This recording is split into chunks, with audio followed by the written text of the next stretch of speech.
Welcome back to another episode of Lead Stronger Longer. If we haven't met before, hey there.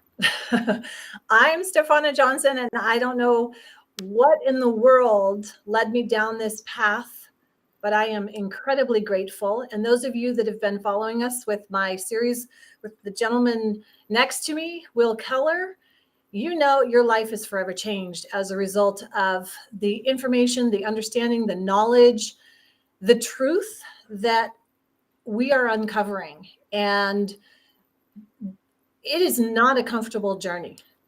But I think at this point, if you're going to lead your life, and I have always said it for 30 plus years, you've got to lead yourself first. It starts from the inside out.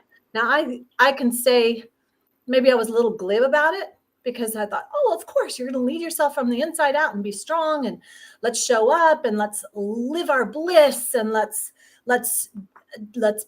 fulfill our purpose and be purpose led, and all of this lovely, wonderful, sometimes workable ideas to contribute to a world that we all can love and be proud of, and raise families that are healthy and strong mentally, emotionally, physically, all of that. That's what I thought, my dreams were, that to create and make a positive impact in this world. All you have to do is look around. Well, actually, I take that back, because I can look around my environment and the reality that I'm seeing, the beautiful day out, and my neighbors that I love and adore, and the people that I care about. And that's real to me. But then I see the other suffering that's going on globally. And you can't turn away. You just cannot, if you have any sense of leading something better. And leaders take more responsibility than followers. But there are some bad leaders out there. And they have really, the word evil is rough, but they have evil intentions. And unless we know and understand the truth of that, we're not going to make it. And that's a scary, scary thing to think about. But it's not scary to go and take action to learn about this, to understand it, and to then digest it, assimilate, and take the right next action. And that is what I hope this series will do, is inspire you to learn, to understand, to take the next right action moment to moment, because that's where we're at. But we have to act so much faster. And I had no idea how much of an emergency this is. But folks, this is it. This is it. That's all I have to say. This is it. So we're going to get to what Will has been sharing with us. Thank you for my rant. Thank you for being. Will Keller is the most patient, kind, competent, just good human being, good man that I have had the pleasure to meet and be introduced to through his work. You can find all about his work at willkeller.com. I hope you will avail yourself of his incredible body of work, his incredible knowledge, and I hope you will join us for the rest of our series. He's committed to be with me for 10 episodes. And in that time, my goal is to really open up some doors as leaders for our families, for our communities, and for a world that is worth fighting for. Okay, Will, thank you so much for being here. Last week, we talked about green language, and wow, that was incredible. The language of the birds, the language, just so beautiful. I went and studied the references you shared with us, the Brandon's episodes, and there is so much to that. That's a whole world in and of itself. I don't want to take too much of our episode and stick on green language, but I do want to touch on it. I want to get a little bit into the symbols, because that falls under the category of green language, that language of the birds, the language of nature, the language, our true innate language is what I like to call it now. I'm starting to see green language is just a label we've put on it, but it's your language. It is your innate sense and understanding of how you communicate. And we have been dumbed down, people. We have been led down with nooses in our noses and piercings, and we have been pulled down to the depths of hell. And we're living it today. That's wild to me. But here we are. Oh my God. Well said. Great intro. Okay, so we're going to, I need to say this one piece because something that Will sent to me this week, and I said, this is what we have to talk about. I was asking a specific question because I wanted some help on, like, okay, what's the presentation of how we can best communicate? And he said, this is the journey. This is the main thing. And that is,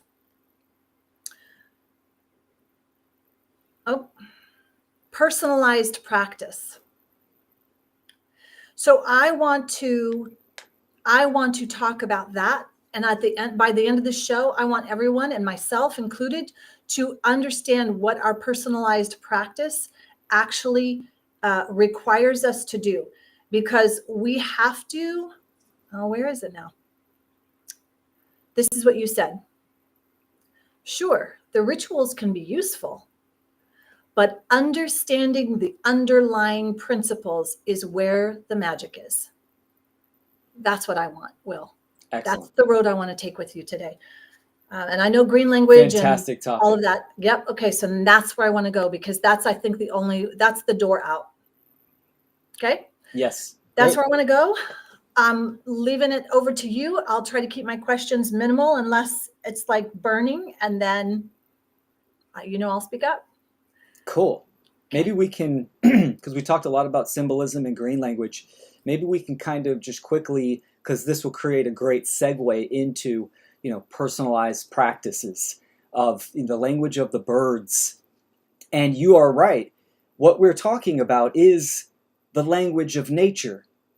It is the language of the universe, symbolism, synchronicities. So, this is really important. Why birds? They call it language of the birds. And there's many, like you said, green language is just a label, right? In the ancient past, language of light, angelic language in certain contexts, the language of truth.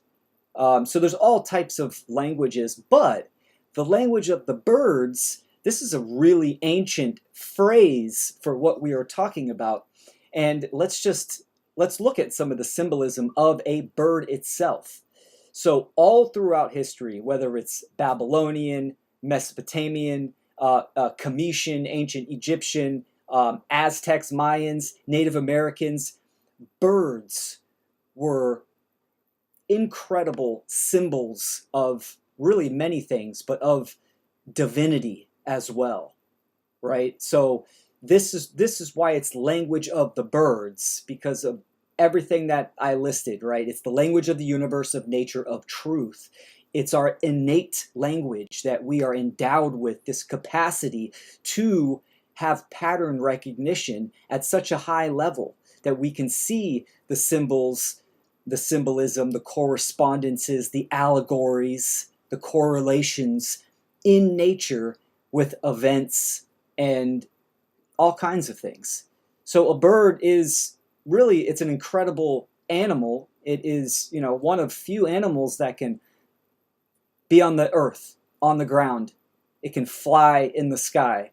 In the ancient past, that was, the heavens. It could also go in the water as well. So it's living in multiple worlds at any given moment. So you have the wings as well. The wings also represented the sides of the hemisphere, the left and the right, right? You see in the Cometian tradition, the Egyptian tradition, you have the sun disk, the sun being in the middle, representing the soul, and then the wings of Isis on the side. So a bird represents higher awareness, higher consciousness, because you can take flight from being grounded, rooted on the earth, to an elevated position for a bird's eye view. You can see further, you could see more, you could see on a systems level analysis, the bigger picture, right? And then a bird, of course, can see minute detail. It can zoom in. It has, the just the eyesight where it can do that naturally, but yet it can fly down to the ground. It can go under the water. So there's all of this symbolic representation when it comes to birds. Native American cultures, they had the totem poles, right, where they had multiple animals, and most times a bird was on the top. So there's all kinds of, that's a whole, episode just on birds. But what this leads us into, as far as in context to personalized practice, is understanding how green language and symbolism, it is a tool. It is a tool to develop pattern recognition, to develop higher awareness, to see what is going on not only within yourself, but in society and culture, in the world, from the finite events and details to the higher definition, the bird's eye view, the bigger picture. And this very much has to do with a personalized practice. Now, I kind of say, I mean, it is trending nowadays that esoteric information in occultism is kind of coming out into the forefront, right? You look back 10, 20 years ago, there wasn't, people really weren't talking about esoteric knowledge like they are now. And that's kind of a neutral statement, because there's obviously many layers of esoteric information. And not necessarily meaning that someone that holds knowledge of the Vedic chakra system, or they know the meridians in the body, or they know this or they know that, that doesn't equate to causal factors. It doesn't equate to the why, right? So just because you have certain types of information, you have the information of the mystery traditions, right? And you understand these ancient practices of Kabbalah, Qigong, whatever it may be, tarot, the runic system, right? It depends on what you are doing with it. And so you have the why, the purpose, the meaning of it. You understand the meaning, and then what is your purpose with these tools, with that information. So when we were having that conversation, and maybe this might be a good time for you to talk about a little bit of background, like what you were seeking yourself, and then I can kind of dive in and kind of break certain things down. Did you want to comment? I want to talk about, yes. Okay. As you know, I'm not linear. I'm not on a straight line here. Definitely. Everything's a spiral. Let's do Okay. it. Well, causal factors. This is so key. Is causal factor the same as cause and effect in the Hermetic principles? Yes. Yes. Okay. So right there, that's the most important thing for me, because I want to know the cause to this effect that we are living out. So the causal factors are what you said in terms of the why, the purpose, the meaning. Where does that come into play? So it's like the chicken and the egg. What came first? Someone had an intention, they made a mark, and then they caused that, so there was a ripple from the intention? Or was the effect something that we are now shifting because of our purpose, why, meaning, and then we're using in context all these different tools like Kabbalah, tarot, all these different things? And I'll explain it a little bit further, because I know you'll be able to distill this. Mm-hmm. I think and I do believe in past lives. I'm very clear on them and why I came into this life. I have been seeking since day one, coming into this world. Very, very early on, before I was even 10, besides having my own initiation of things that I didn't realize, whether it was incredible trauma, being bit by a venomous snake, and whatever. I have been seeking answers in Qigong, Kabbalah, Tarot, medicine, New Age, everything. And I literally have the t-shirts and the certifications to prove it for the last 50 plus years.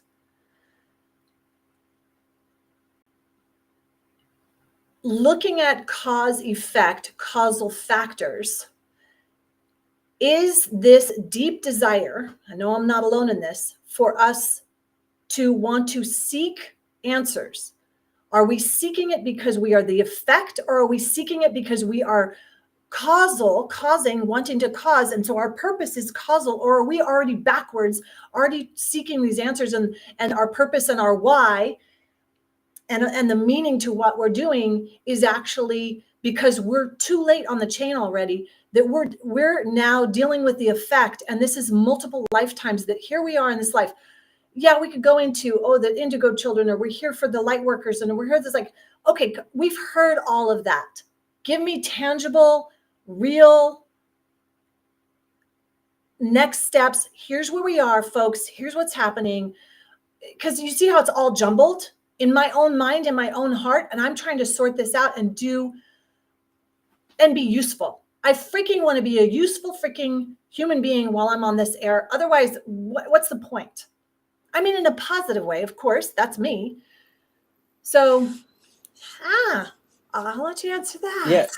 No, you bring up fantastic points. And yes, those are the three staves from, I believe it was Socrates. Is it true? Is it moral? And is it useful? Those three right there, right? That can apply to really anything. And so to answer your question, are we the cause or are we the effect? We're both, right? We are born into a certain condition. And this is also subjective and objective, because we are each born into a subjective, a relative family situation, but yet we are all in this shared reality, right? This objective reality. So we are all, experiencing the effect that we are born into, but yet we are the cause of our actions and our choices, right? And we reap the effects of that. Prior to this incarnation, then. Oh, I absolutely believe that for sure. I mean, energy just changes, right? It's not created or destroyed. So the only thing we take with us upon that transmigration called death is our moral right action. 100%. That's the true experience of the soul and of the spirit. So, looking at, here's some symbolism in green language, looking at the Kamitian tradition, Ma'at, she was the goddess of truth and morality. And she had feathers and wings as well. But upon death, she would take your heart and put your heart on a scale.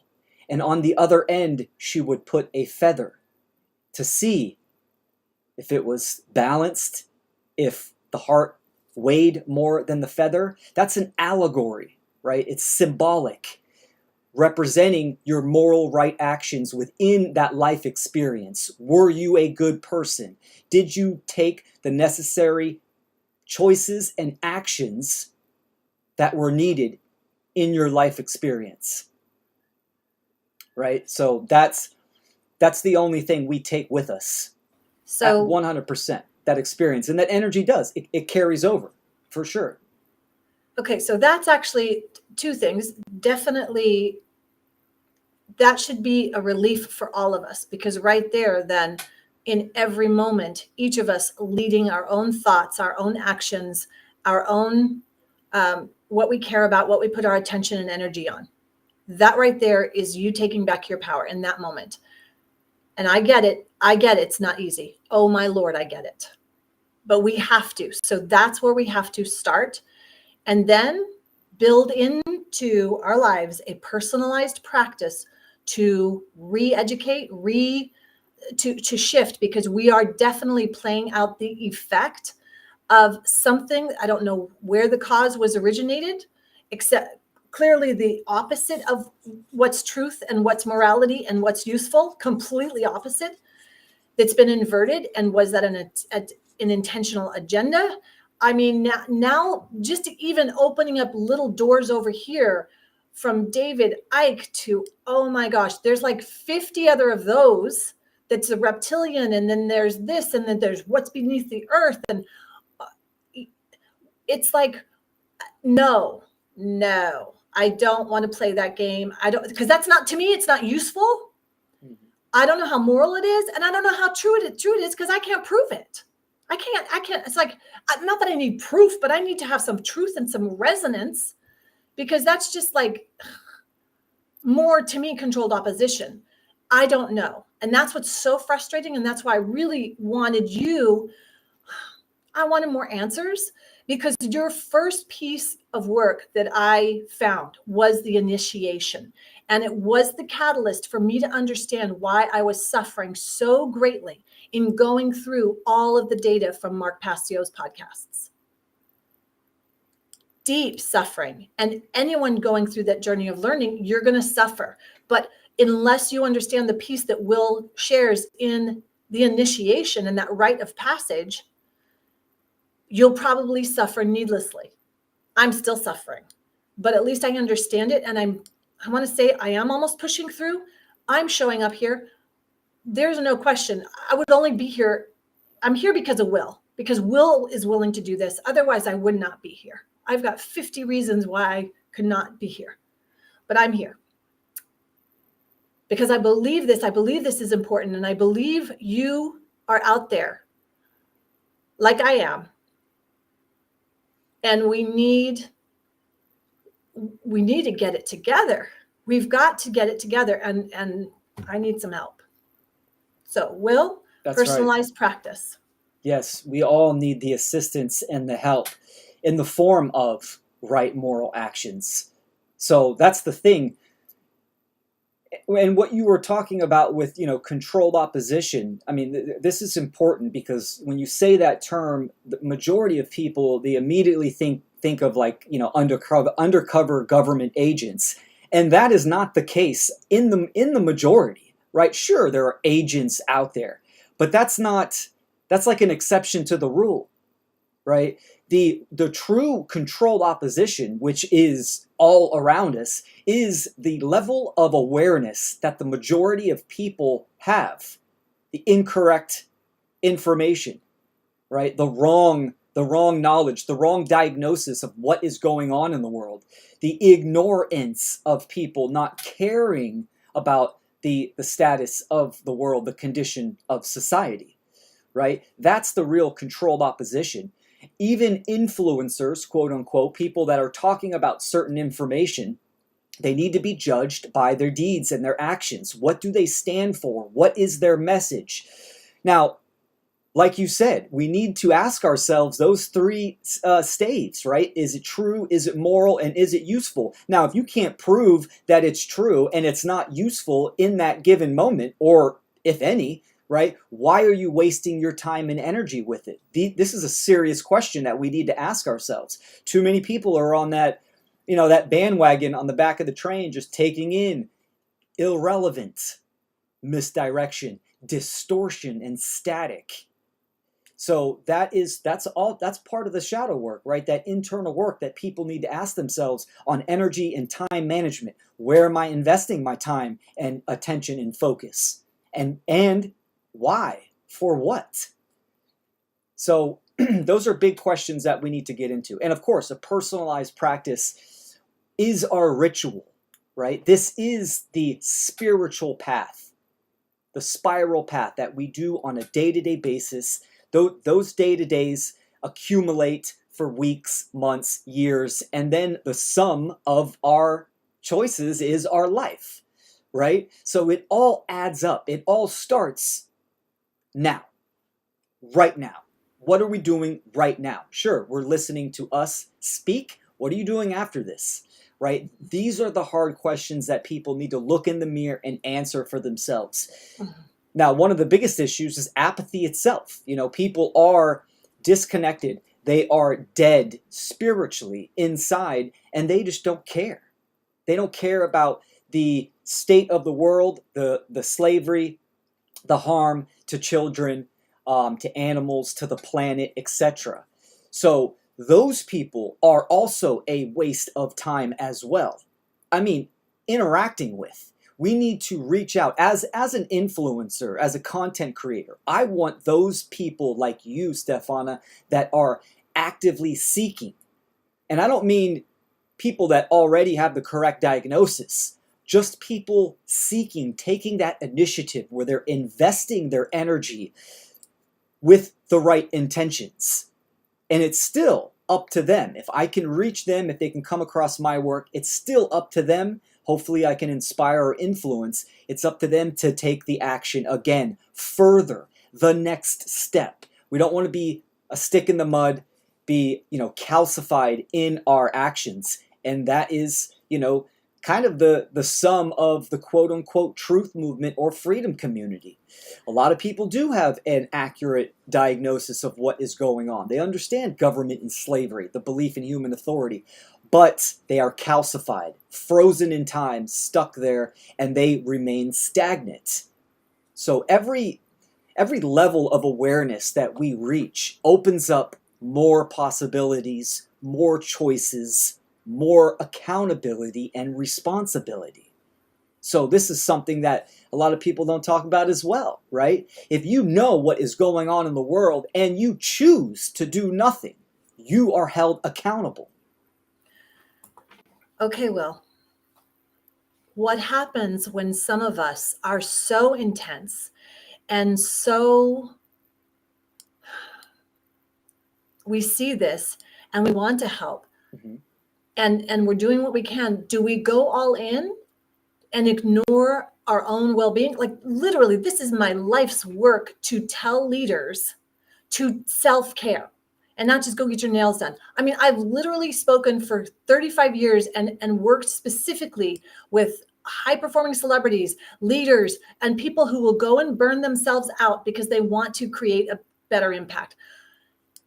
And I'm at that stage where it's like, I also know I need to protect my energy in a certain way. I need to find some freaking joy, because that is what fuels me. That's what allows for my, for me to even breathe. So how do we balance that? I know from my experience and what I've been taught and what I've taught for 30 plus years, focusing on resilience and transformation and finding joy beyond trauma. And my trauma that I thought was like the end of the end of the end is nothing compared to what I have discovered and what I have found out of what's really going on with regards to the horrific. I was sexually abused in my childhood. That was a dream. That was like a cakewalk compared to what is going on right now in this moment. And being for like, and I'm not just saying that, I'm now knowing this because I've actually listened to firsthand people who have experienced this, were experiencing it, and it's like, what? So okay, now all that work and all my being, finding joy beyond trauma and doing resilience and really nice stuff. It's like, nice stuff, that's good, but I thought it was really, really strong. This is like a whole new thing. And there has to be some kind of a balance, because I know what I'm going through right now is literally like, I'm like burnout from this, and I'm depleted, and I get the freaking frozen in time and calcification. So I get that. I mean, I'm asking the serious questions, right? But it's like, I totally understand. Yes, oh, I glad. absolutely Thank goodness for you, understand. Will. It's very common to come into this kind of information, right? To have the kind of the truth of the human condition, of what is going on in the world, and have it hurt really bad, right? I mean, blow that calcification right off of our worldview, how we thought the world operated. And that is what I was explaining in my rites of passage. There's a death there. That death needs to be embraced, right? And just like any death, there's a grieving process, right? And then you have to pick up the pieces again, and you are born a new person. Now, the personalized practice, what we're getting into, it's vital for your own sanity. So we need to have, when we have that accurate perception of what is going on in the world, we can come to the conclusion that the numbers of resisting the control system are not there. So rallying up everyone and activating the self-defense principle isn't really an option right now, unless you just want to throw the towel in on your life. That wouldn't be wise or useful. So the solution is education, right? And doing that through digital means, the internet, just because we can have the best output. Now, that's the solution. The other part to that is obviously your own well-being. Because if you are not healthy, if you are not sound and don't have that clarity, you're not teaching anyone, right? Your health's going to degrade, or you're not going to be effective. So it always starts from the self, right? From the mind, emotions, and the physicality, our body. We need to take care of all three of those so we can contribute effectively to the solution, right? That one solution of educating the public on what is going on in the world and the causal factors, and to activate them as well. Now, that's relative to each person. So when we were talking about personalized practice, a lot of people, they look to kind of ancient methodologies of, Kabbalah or any other type of practice or tradition. And those, absolutely, there's benefit there if you have, the eyes, the ears, the heart, and the will to decode what that language is, the green language within that, and utilize it. It might work for some people, it might not be useful for others. It is up to every single person to develop their own personalized practice, utilizing a variety of techniques, right? I'll give you an example. I'll keep referencing to me and what I use. I have a combination of traditions and techniques that I use, right? Some's Eastern when I get into my meditative practices. It's very animistic, the way I just generally function in the world itself. I am very close with the elemental system, right? Earth, water, air, fire, etc. I see this in everything, the attributes. I understand when I am too much water. I understand when I need earth, etc. Right? So I have developed a practice where I can observe my actions, I can feel my body, I can anticipate where I am going, and then I can adjust and pivot accordingly. So that's just one, small example. But there are, objective principles that we need to know and utilize. Mind, body, soul, right? Mental, emotional, physical. Those are objective principles. Every human being has that trifecta that they need to attend to, right? So if you're not attending and nurturing your mind, you're not going to be functioning correctly at all. If you don't tend to your emotional stability, you're going to be overly reactive or not care and be apathetic. If you don't tend to the physicality, to your body, if the body breaks down, the mind's not going to function correctly. Same with emotions. So those are the three objective principles that people need to understand and nurture and care for to be an effective human being, to be healthy. Right? Health, heal, to become whole, the path towards wholeness. Now, I get it. We are at war, ladies and gentlemen. This isn't about perfection. Perfection does not exist. The only thing that is perfected is natural law itself. Law, God's law, the universal spirit. right? So it's not about striving for perfection, it's about striving for consistency to achieve the outcomes that you desire and that you are willing into your life in harmony with morality, in harmony with natural law, right? Contributing to the solution. So that is the goal right there. And hey, that can be an hour by hour basis. It can be a day by night basis, day by day, week by week, etc. You need to think about all of those, short term, long term. And the only thing that makes a practice is action, right? You can know all the mystery traditions and their practices. You can have awareness of that. You can know them through and through. But if you aren't utilizing a practice that is effective for you, it's worthless, right? So to know and not do is to really not know, as the old adage, the aphorism is said. Well, I agree, and I have more to say on that, because what I'm recognizing now, and thank you for reminding me, the death and the grieving process, because I forgot about that, and I probably need to go back and review your that rite of passage, because that is, I think, so much more important than I actually realized even before, because there's going to be a death and a grieving process probably every day. Yes. And I didn't realize that until what you just said. I was like, whoa. And then as soon as I allowed it and I spent that energy instead of trying to figure it out instantly, like literally during this time, I all of a sudden transcended and saw all of the work that I've done for 30 years in creating Yogalachi in my practice. How many thousands of people have said, Yogalachi is not a place, it's a practice, because that's what I preach. I can't be with them 24/7. I can teach you this and you have to go home and practice it.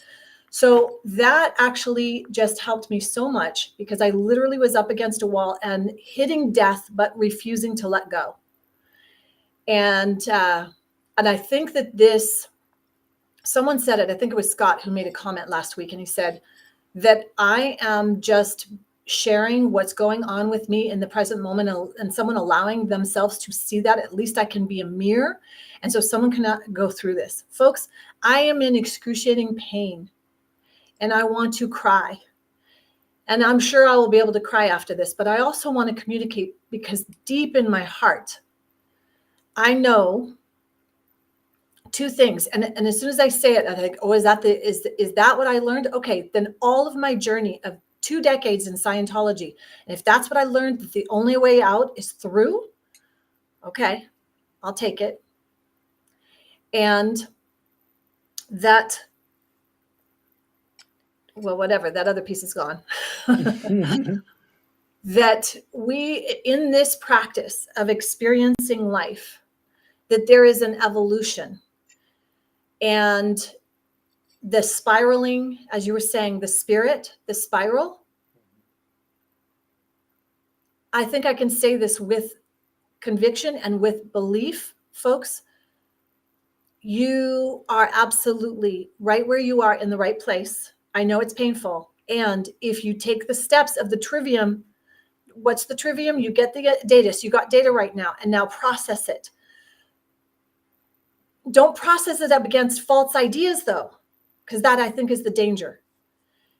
Look at it, evaluate it, observe it, see it, use the birds, use the zoom out, zoom in, use the 50,000-foot view. Look at it 360 degrees, look at it from underwater, look at it above, look at it, use the language that is innate in you. Watch those words, because the words, I think, have been just twisted. Remember, it's like in the beginning was the word. Okay. There's more to that. There's just like an explosion of life force and energy just within that concept. And all I can say is, I feel like you've activated me again and ignited me to feel that, okay, this is it. In terms of the education, yes, okay, education. We are educating people, or are we sharing our knowledge? And if then we're educating people, why in the heck are we making them go have to find their own way? Does that not make sense? It's like, if you know the data, then freaking give me the data. Show me the next place to put my hand, to put my foot. Don't let me have to figure this out every step of the way. That's what infuriates me. And that's why clients come to me, is because I'm going to fast track what their results. I'm going to fast track them getting the results that they want. Awesome. Because I've been there. I've trained myself on it. I know what it is. Now, this place, with regards to this is the next evolution. No question. I get that. And knowing that every day may be a death and a grieving process. So you're going to have to build that in. This is what I would say to my clients. Okay, you've got to build in the micro wins and celebrate. So freaking I'm celebrating. I'm here with Will. And thank goodness he's patient. I don't know how long his patience will last, but we're going to go until he says, we're done. and then moving through this. But I need you to address that piece, because you said education is the most important thing you could be doing. And yet people need to figure it out on their own. To me, that's conflicting beliefs, because if I'm here to educate someone, I'm going to give them the right next step. What is it? Here's what it is. Don't pussyfoot around. Don't give me allegories. Give it straight up, please. That's right. Absolutely. And yeah, you bring up great points. And let's dive into this actual process, right? This is also known as the steps of initiation, right? I talked about this in that rites of passage presentation, and I talked about it even more into a presentation that I did called Initiation into the One Great Work. It's a presentation for people that say they want change, that say they want to activate and get onto the battlefield. And I dive into that with a kind of a stepwise process, right? The 5 steps of initiation. Number 1, stop lying to yourself, right? This is that process where we need to accept the world as it is with the correct diagnosis and accept where we are in this given moment, right? As dark as that may be, you must stop lying and accept your 0 point, right? Your ground level. I want this, but I have to address this piece. Okay. I have trained myself to not accept, because I'm going to force what I want. I'm going to force a better world. I'm going to create a better world. I will not accept. I will reject those lies. I will reject that nonsense. I will reject illness. I will reject poor health. I will reject, and I will create and only accept whole, perfect, strong, powerful, loving, harmonious, happy, healthy, with the wise. All those affirmations, all of that. So right there, conflicting beliefs. Correct. Yeah. Well, that's the ego steps in and it tries to derail and sidetrack. This is something that you have to sit with and ask yourself why. So why? The ego part of me that wants everything to be whole, perfect, strong, and wants you to be whole and perfect, and wants to do Tonglen meditation and have to put forth positiveness and goodness in the world. That's the ego. Yeah, absolutely. 100%. The ego is about self. It's about yourself. It wants yourself to be healthy, to be safe. I want to everybody be content, I want everybody to be healthy. Well, I want you to be healthy. This is the new age deception of getting rid of the ego. If you are alive, it's impossible. I want me to be healthy too. I want Correct. all of us to be healthy. Yes. So it's not me and them, it's us. Correct. Right? Yeah, there's a balance. Having a healthy ego is that balance, is that median. Of course, you want everyone to be, you want their well-being, you want them to be healthy and happy, which is another reason to activate and get on the battlefield, right? Because people are being attacked. We are at war. They're being killed. They're being hurt, right? So, but that healthy ego is wanting yourself to be healthy, to be efficient, and be effective.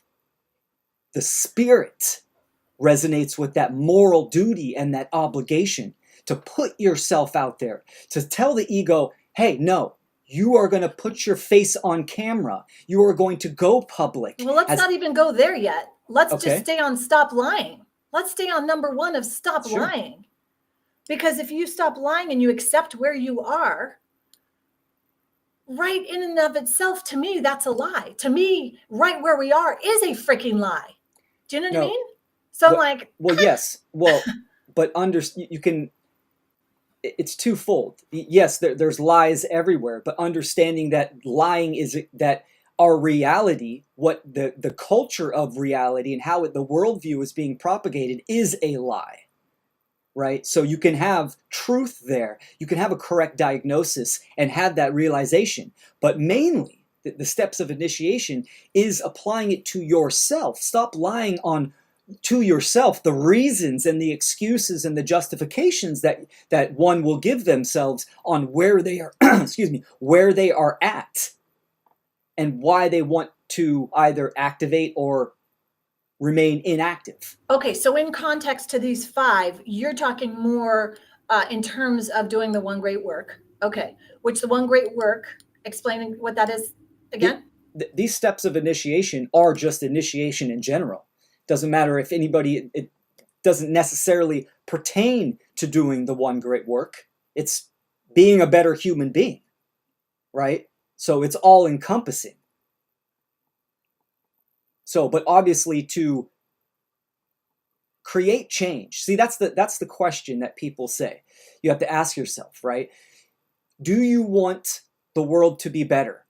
Do you want slavery and violence to stop? Do you want to give this to your children as a legacy?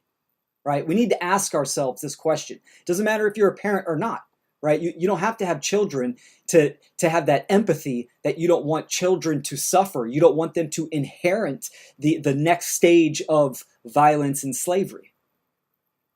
So that question of, if you say you want something, are you willing to take the necessary actions to progress towards the solution?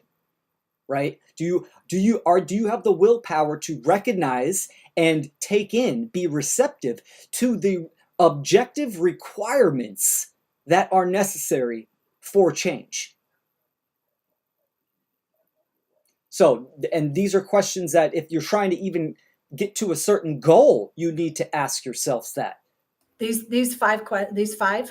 The 5 steps of initiation are across the board for any scenario, right? I'll run through them real quick. So it's number 1 is stop lying. Number 2 is stop dreaming. Number 3 is learn how to think, right? So that's the trivium right there. 4 is live in the present moment, meaning the now.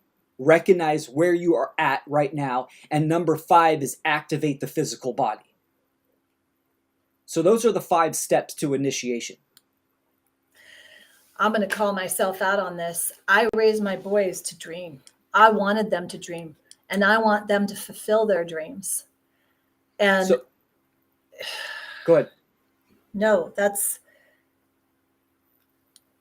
I feel like, you know, one of my strong suits is hope. You know, when you go and assess, and like, one of my strongest skills or attributes is hope. I have hope. And that is why I dream and I envision something better. And I use tools like Neville Goddard's Feel It Real, or I use Wallace Wattles' Science of Getting Rich techniques of that, Mm-hmm. or Charles Hannell's Master Keys, any of those. And I have benefited greatly from that work. And I don't want to completely look at oh, well, that's solipsism. I think that's a blanket statement that all of that's solipsism. That's esoteric knowledge. That's understanding mentalism. But the where it gets, now remember, keep the bird in mind, the wings, right? So when I say something like stop dreaming, there's a polarizing initiative that goes, right? Like you were saying, oh, I tell my kids to dream. And yes, but there's also an imbalance to that, right? We want to strive for the middle. So These five dreaming don't using sound the like the middle. They sound like the extreme of the other end. You of know? what? Well, okay, so stop lying. It's like, well, if you stop lying, does that mean you've been lying? So if you're going to stop lying, when did you start? Do you know what I mean? And then the second, stop dreaming. What the F? I'm sorry. That's the greatest gift we have, is to imagine and dream something No, better, but hold on a right? second. Hold on a second, because you're conflating imagination and dreaming for goals different from I know I need to act, but I'm dreaming. I'm in la la land. I'm experiencing escapism, right? So there is Maybe an we need to. Oh, okay. So you're unhealthy using form dreaming of as, dreaming. you're using that as escapism. Then maybe it should be stop escaping through make believe or Sure. something.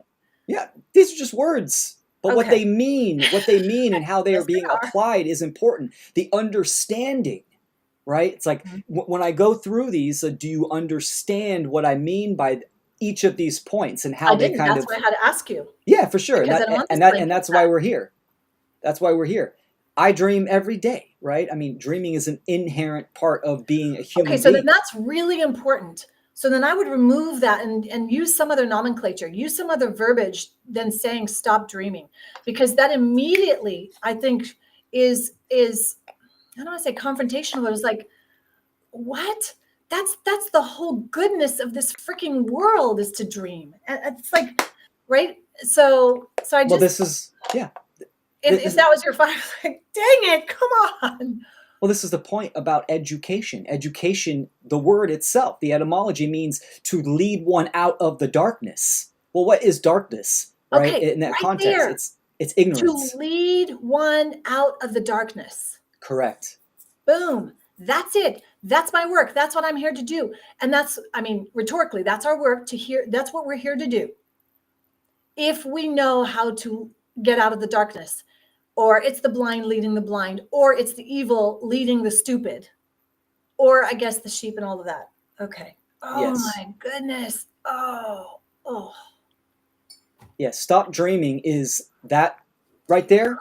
You literally can put the New Age movement right in there. That's the whole New Age movement. An imbalanced, unhealthy dreaming. That's what that is. So all about they they're in that opposite end of polarity where I it's get all it. about oneness. It's all about just about the self. Not just about that, but also the mentalism, that what you think and believe is what will be true. So does that not go back to the hermetics of the first point of mentalism, the first point of that everything is mental? You see? Yes, and everything and is then mental, but lying even everything on truth. that you think or believe it does not equate to truth.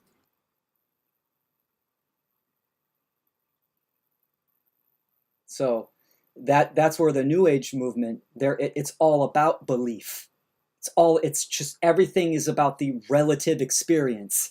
And you can believe what you can believe, I can believe what I believe, etc. Your truth, my truth, right? So they're missing a huge part. Now, a lot of but this is where the aggregation and a better word is distillation of knowledge and information is important. When we were having that conversation, I was saying Mark Passio right there. He's the one that has taken all of the mystery traditions, the Western, a lot of the Eastern as well, and he has distilled it down to the core principles that are applicable for the modern age.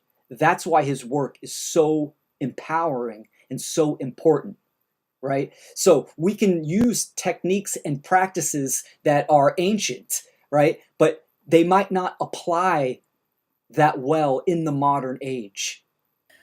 I don't Well, need to hold a cup and a blade and a chalice to right. invoke certain energy. Hmm. Do you understand what my meaning? Well, not, no, I don't. Why don't you explain that? I I mean, in don't terms of magic, doing magic tricks, doing sure like magic a things. Yeah, magic ritual, right? I don't right. necessarily right. It's not a requirement like that I have to have a pentagram on the ground that I have to be facing a certain direction. I have to have a blade in my left hand and a chalice or a cup in my right hand. Those are just symbols to get the mind to tap into a certain energy, a certain thought pattern. You can do that with anything. You can do that with just the mind itself through practice. That was education to me. That was my education right there, Will, what you just said. Because now that lets me know, turning and going into that path and practicing a bunch of rituals and getting all these sigils and making all this and making all that and doing incense and doing this, like, that's just another, maybe a distraction. Maybe. It depends if it's useful for you. Yeah. Is it useful? That's what it comes down. I mean, okay, so then that's what we have to ask our questions, folks. We have to always ask, is it useful? Is it true?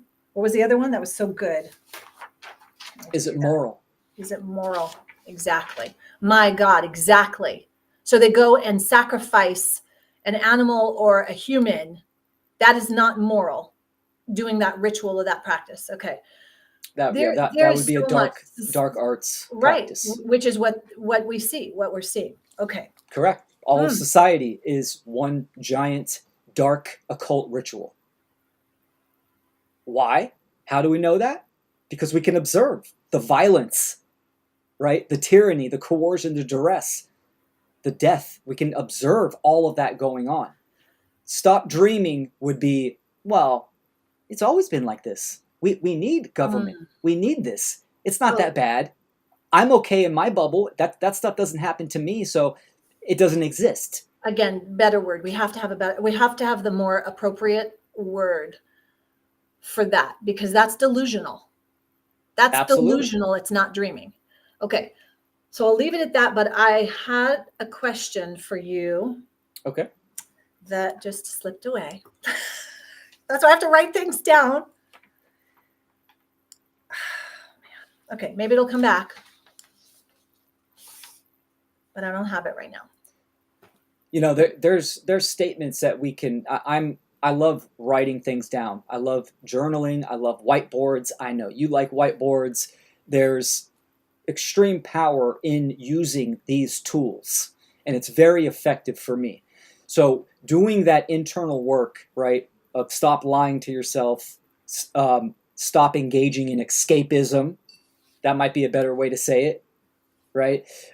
We can ask ourselves the hard questions. So I'm not blank enough to contribute to the solution or to activate. I don't know how to blank. I think that's too far. That's like, those are questions like people aren't even ready to say, like, I'm too this, I'm too that. It's like, they're still freaking distilling all this freaking information. I like to ask that question. I'm to this, I'm to that. It's like freaking, I need to distill the information, unless you're talking about someone who's been doing it a lot and they're still, but I was referring to someone that has this information but has not activated yet. The question comes down to is, once one activates, meaning making educational content to the public, right? Who are they directing that to? Like, you have your demographic of these, high class business owners, these CEOs. Like, that is your demographic. You are the one that needs to work out the angle and the type of education you are going to bring to them. Right. Okay. Like my motto, simplify the profound. Like I have that motto, and that motto is directed for certain types of people. Well, I'm not even ready for that yet. I am just showing up to learn right now. So, sure. So even though I'm putting this on this quote unquote podcast, I mean, I'm not even going to go there in the marketing and all. I'm not even going to go there because I was giving you an example because we were talking about the I love it, and I'm not saying it specifically back to you. It's more around this specific. It goes back to the cause and effect, Will. I have the piece of data that we are all one. Is that true? Is that datum true? We are all one. In the big picture, in the macro, it is. But as above, so below, as within, so without. There's correspondence there. So, yes, in the big grand scheme of things, we all are one and interconnected. Now, how much does that apply in our given moment having this subjective experience? Not that much. But Just a little doesn't it bit. in the causal factors? Because Correct. at some point we were the cause point of creating what we are now the effect of. That's correct. And we influence each other. Yes. Okay. But it's good to understand both. So then Right? would we go back to the causal point, to the original source of the cause, to clean that up, to the original point where there was a lie, where there was an immoral action, because we can only clean it up at the source. And we've gone around this before in multiple in our previous, because that's where my mind goes. That's the source. Right now, your mind. There's no going back to the past. You are the source of your thoughts right now. All there is now and what you do now to the future. But the past is available information. That's all it is. That's why it's good to understand the past, your past habits, any type of events that you had within your life, to understand those, to understand the why and the how and the what of those events. It's good to understand that in society and in the world to the best of our ability. That is available information. The source is always now in the mind. The source is always now in the mind. Okay. Yes. Take that datum. And then, is this datum incorrect? That there is nothing linear. There's no past, there's no future, there is only now. Correct. It's all together. All three is one. So then why couldn't we go to the now that created that immoral, lie, unuseful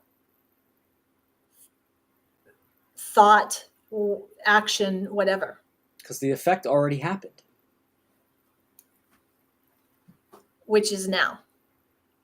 Correct.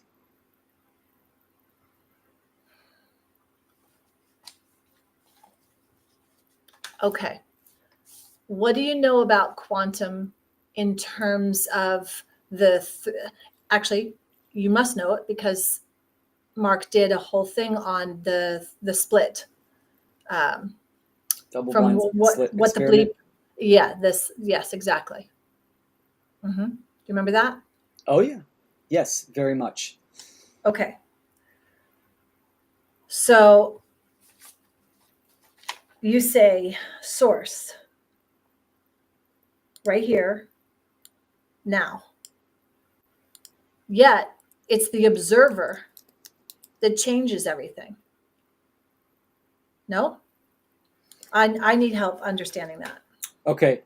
Without opening a huge can of worms, all the quantum stuff is absolutely a psyop and misdirection. Even the double blind slit experiment is a huge misdirection. The interpretation of that experiment is very incorrect. Quantum itself, right? It goes back. This is during, a little bit before Einstein, right? Einstein was the one that kind of propagated the quantum, right? Gave it a boost. Even Nikola Tesla and Dr. Walter Russell completely obliterated quantum theory, quantum mechanics, all of that. Quantum itself, the word means amount, right? So that it's rooted in relativism. It's rooted in solipsism itself. When you remove the ether, you replace that with quantum. That's what they have done. Okay, this is so important. I don't remember that being discussed in Mark's podcast.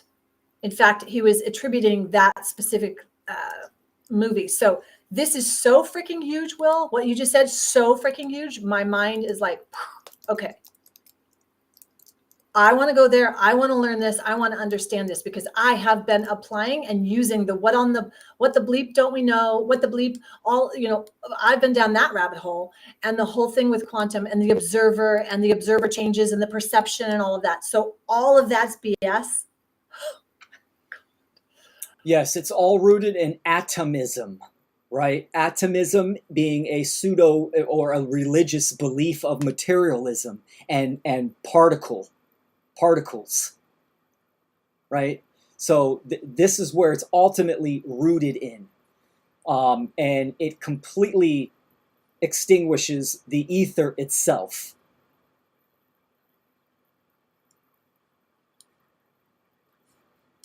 Folks, I don't know about you, but holy smoke, we have to, whoa, yeah, I'm going to read the chat here. Faith equals believe in action, maybe a better word. Beliefs get in the way of knowing.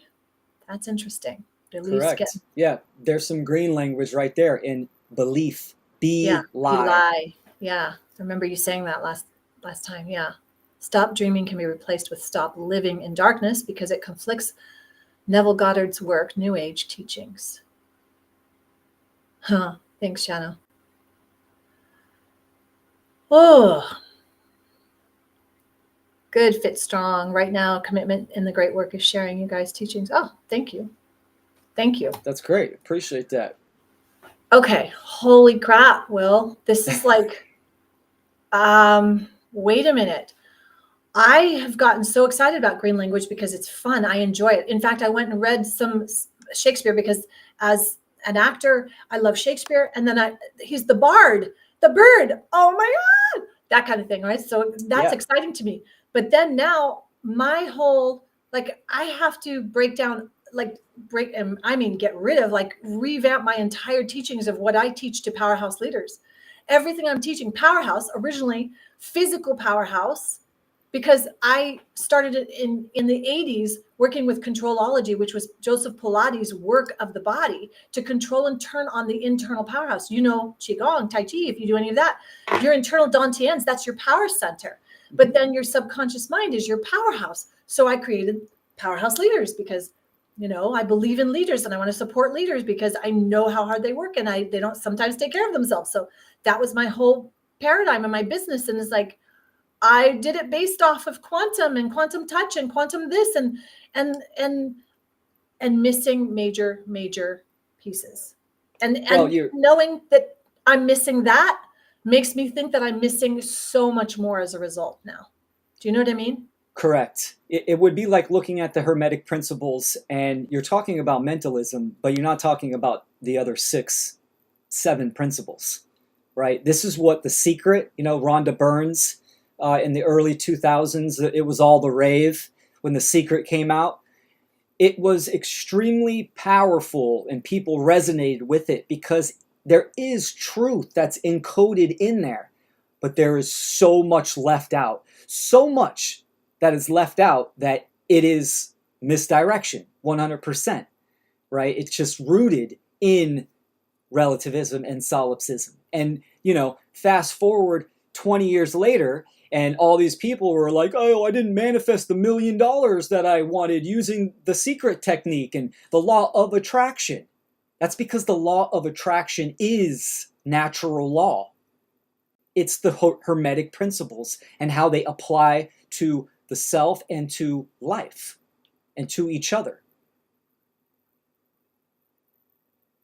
It's a very, very common go-to tactic that the social engineers use. They do it in religion, right? They put a grain of truth in there because truth is eternal. It's timeless. This is why cultural religions can last, throughout ages. And people can resonate with it on the superficial level, on the exoteric, on the outside. But yet, once you start diving into the esoteric, you get closer to that core of truth, but you also unveil all the lies that are wrapped around it as well.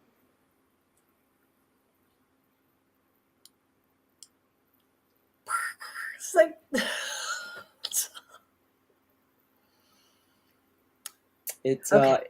yeah, it's expansive.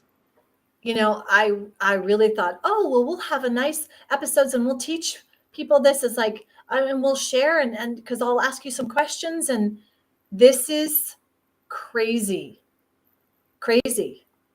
Our world is crazy. Yes, it is. It very much is.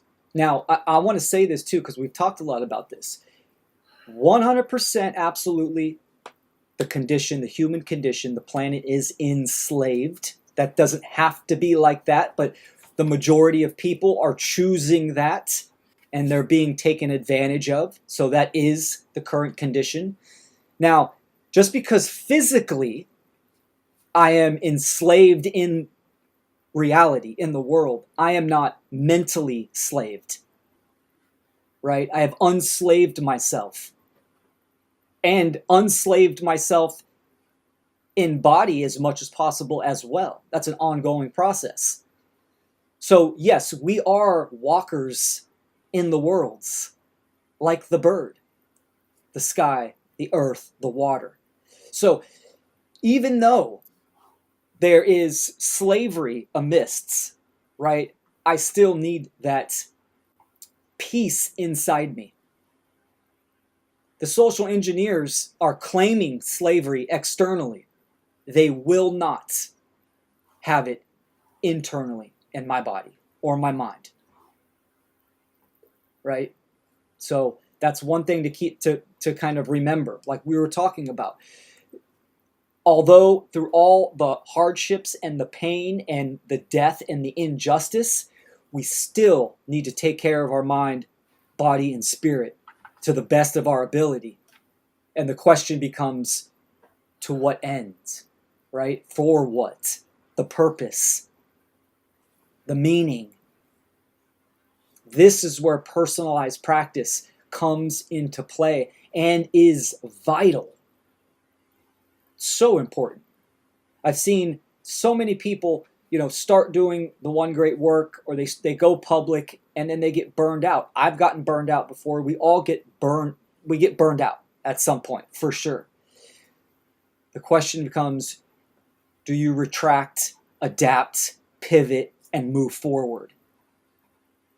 So that's what Okay. the true definition of legacy is, right? It's a course Mhm. of action and commission that you are leaving behind. So it's my great pleasure to do all of this publicly for you all so you can see me completely in the depths of despair and still showing up and know that you are not alone and you can do this work and you must do this work. And I will be here. Clearly, Will is here, willing to. And I believe, I don't know if the work will ever be done. So now I know my takeaway for today, the three pieces of Socrates, which honestly, I have a beef with Socrates. I really, really don't like the whole Aristotle, Socrates, the Stoics, and all of them, because my gosh, I think they were the slavers. They were enslavers. And yet, right, it was totally twisted. Maybe, I don't know. Yeah, they were statists. They But definitely believe in government. and then yeah, so all that Alexander the Great, the evil. So okay, there's that. I'm just gonna leave that. But I like the useful, and I like, is it true and is it moral? Maybe he got it from somebody who is actually a decent. Anyway, okay, so there's that. And then the second piece is that I've got to let go of having to know it all and thinking that what I know or believe is all of it.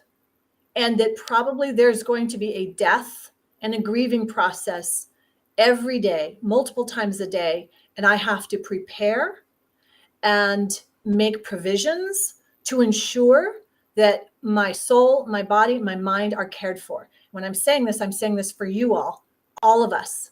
This is what we must do. And whether that's to create a community, and I'm wondering, folks that have been continuing to be with us, What would that look like if we created a community? Is that a healthy thing to do? Or is that just more going and creating a community? Blah, blah, blah. Or is it something like, no, we all can support each other. We know from a place of care and intention. I want to exactly the definition you used for education. That's the best I have ever heard. I will use that from now on, and I will make sure I communicate that, not the word education, because that's been destroyed. That's been made into something that is not healthy, I believe. Yes, it's trendy and overused. So people have their own, perceived definition they attach with it. And then it goes all the way back to the beginning of green language, which is the word and the symbols. And all of this is connected. So I drew this big lemniscape as you were talking. It's like, okay, this is what it is. We're on this lemniscape, or this infinity experience. And I have to remember this. I would tell my clients, okay, you feel uncomfortable. It's like life is a lemniscape, right? It's an infinity symbol on its side. And things get like you run into a problem, you see a problem, and then you're like, oh, this is really tough. Ooh, this is painful. This experience is rough.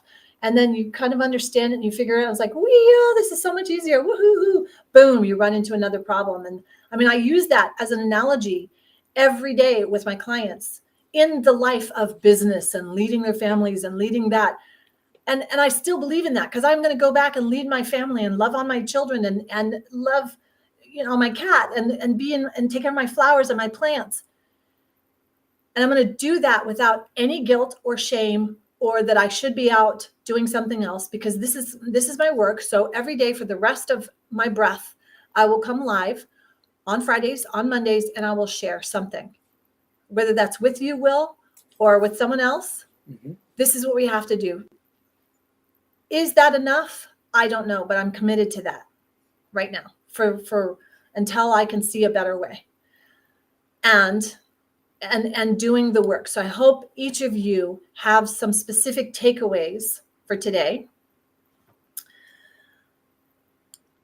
Wow. Beautifully said. Yeah, you nailed it right there. Absolutely. You're so encouraging and so supportive, Will. I really appreciate you, sincerely. Thank you. I appreciate you as well. Love interesting you, enough, that infinity symbol, if you flip it vertically, that is the torus. That's the negative image of a torus field, which the torus field is the dielectric field, magnetism, which is the aura of everything, of an apple, of a human being, of an animal, right? So synchronicity, it is everywhere. That's incredible. That's incredible.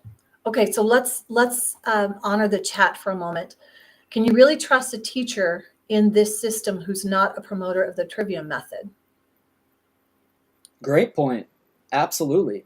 Yeah. So I'll comment on that. That's a fantastic point, right? When there's so many influencers out there, podcasters, I mean, really a dime a dozen.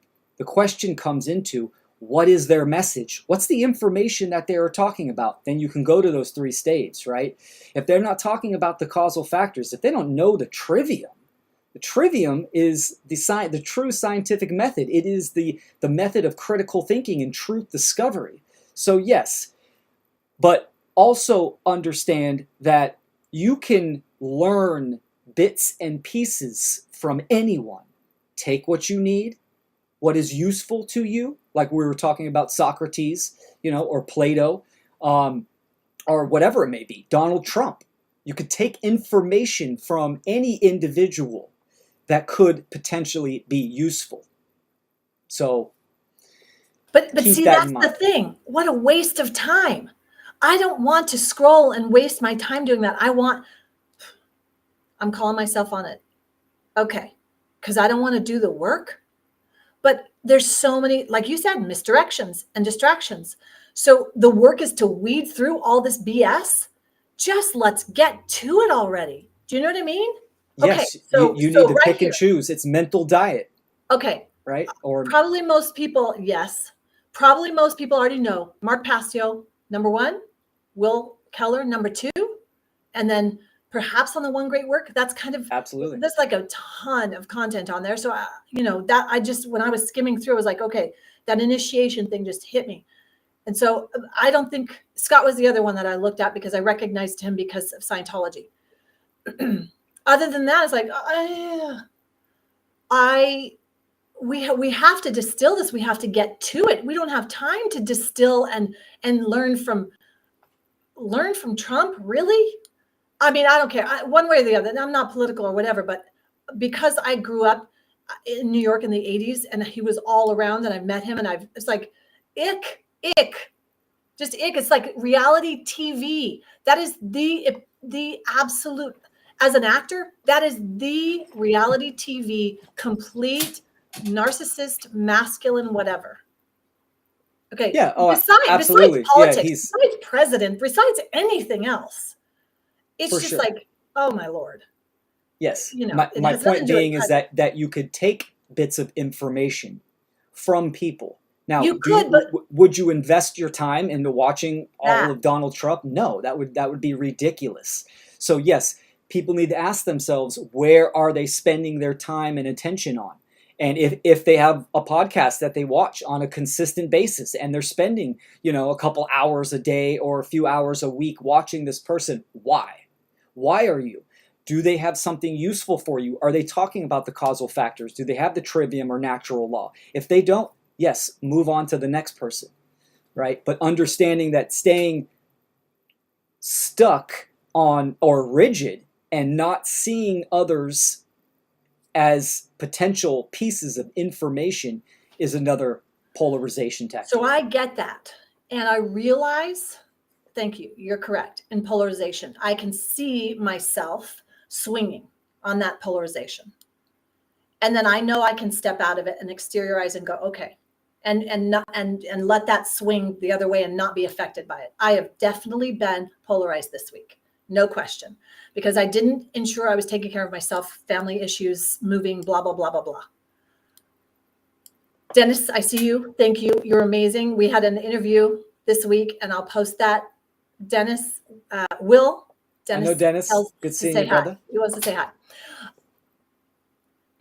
Okay. My hope for folks is that they can start to understand that this whole journey is a process. There is no checklist, one and done. You can try to put checklists in. I would love to. I love checklists. I love standard operating procedures. I would love to have the formula more than anything. And perhaps some of us can get to that point where there is some semblance of a standard operating procedure. And I don't mean just putting your stuff out on social media. I mean living this, because I could care. No, I do care. That's why I'm here. But at the end of this hour, I will shut my laptop off and I will have to go live my life. And I have to do that in a healthy, whole way so that I can come back and show up or do things and communicate to people. And I think that ultimately that's the one great work. Absolutely. It's not just showing up and putting your stuff out there and whatever. It's in every moment. How I treat my cashier, how anyone in our lives, our family, our most beloved, our animals, our everything, our environment, how are we treating them? How are we showing up and treating our own property, our own clothing, our own body? Are you taking care of that? Are you doing the things that you need to do? I realize I was caught in that polarity of, oh my gosh, I just have to do it all. I have to show up even though I don't feel like, okay. I am totally dramatizing all of the manifestation of someone in the arena. And I think Will is like putting ammonia on the cut right here or whatever it is. Like he's waking me up with ammonia. Thank you. I'm awake. Oh my God. Salts. Smelling salts. Smells like ammonia. and like fixing my cut here and like, okay, you can do it, Stefana. Get back out there. You can do it. Let's go. This is what it is. And it's so necessary and vital to have someone. I like Will. How do we get more of you? How do we get more of that? Because I wouldn't be here 6, 7, 8 weeks later on this journey and getting stronger. I feel like I'm getting stronger, even though right now in this moment is really a dark place for me right now. Because of one, do we stop watching the news? 100% off. Oh yeah, I don't watch the news at all. Okay, well, not even just that news. I mean, like the dark journalist. Don't ever watch him on Friday night again. Don't ever watch like the stuff that's coming out. This whole thing with, I can't believe I didn't know. So apparently Hitler was in Argentina, and then all of these things. Just to stay away from all of that. Don't do any of that, right? Well, don't watch any of Ike. Don't do any of that. The Tartarians. Don't do any of that. Do you know what I'm saying? The NDEs, the non-dead, near-death experiences, all of that, is that all just distraction, misdirection? Well, not necessarily, right? So again, it's not one wing or the other. It's the middle path, right? So there's a balance there. I catch up on current events on Sunday evenings because I watch Grand Theft World. Fantastic podcast. Shout out to Richard Grove. And I also produce it on the network. But that's how I catch up on current events. And I commit to that investment of time, right? I think it is good to have certain, a certain knowledge of information of what is going on. They're very non-biased. It's not left or right. They understand natural law and freedom. So it's a great investment of my energy. So again, that middle path is seeking truth, speaking truth. The middle is teaching, seek, process, put that information out.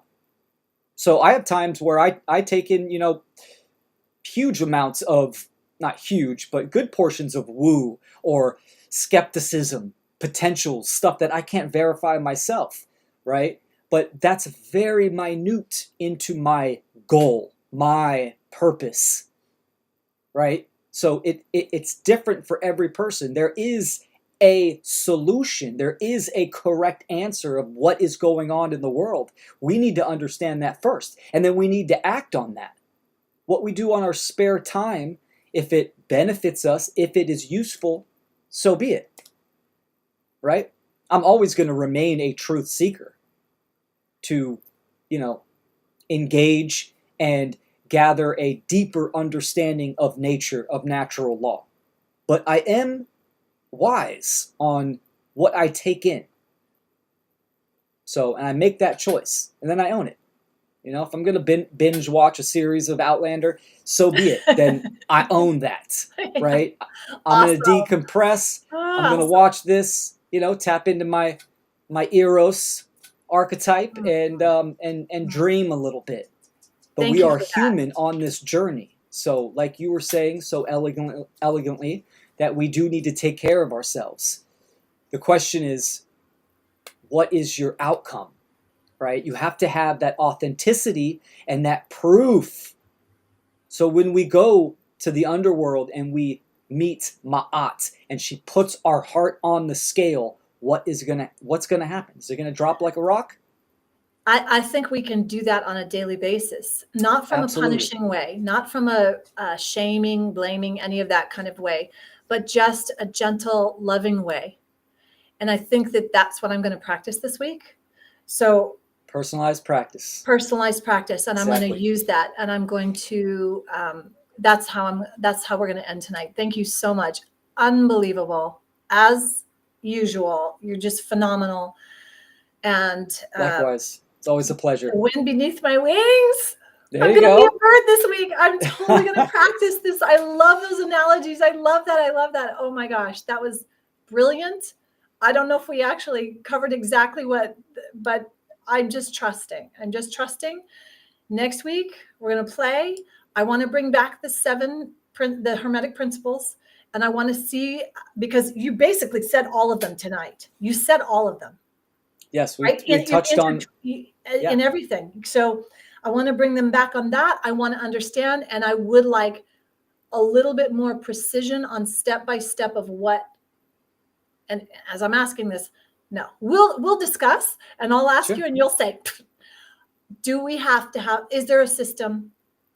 Can there be a way that there is a better system for us to understand? Like, I do need a checklist, right? Mhm. I am going to go and study. Folks, he gave me the assignment.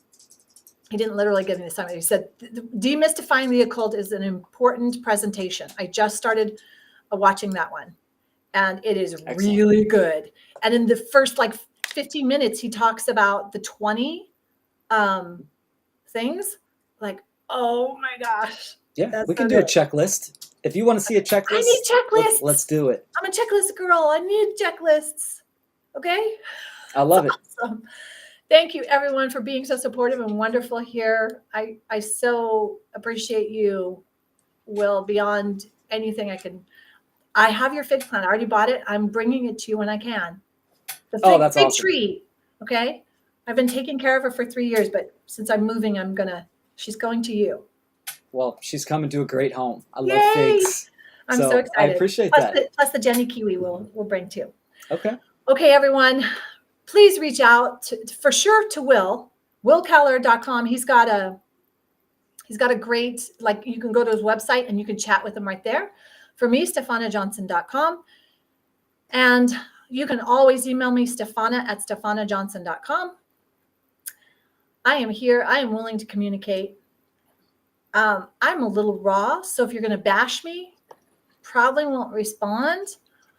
But if you have genuine care and want to collaborate, or want, like, I want to support you, and I'm sure you have some amazing things. Everyone I've heard in the chat, clearly intelligent, competent, wise people. Thank you. And we're out. Thank you, Will, since you're My running. pleasure. Thanks for joining, y'all.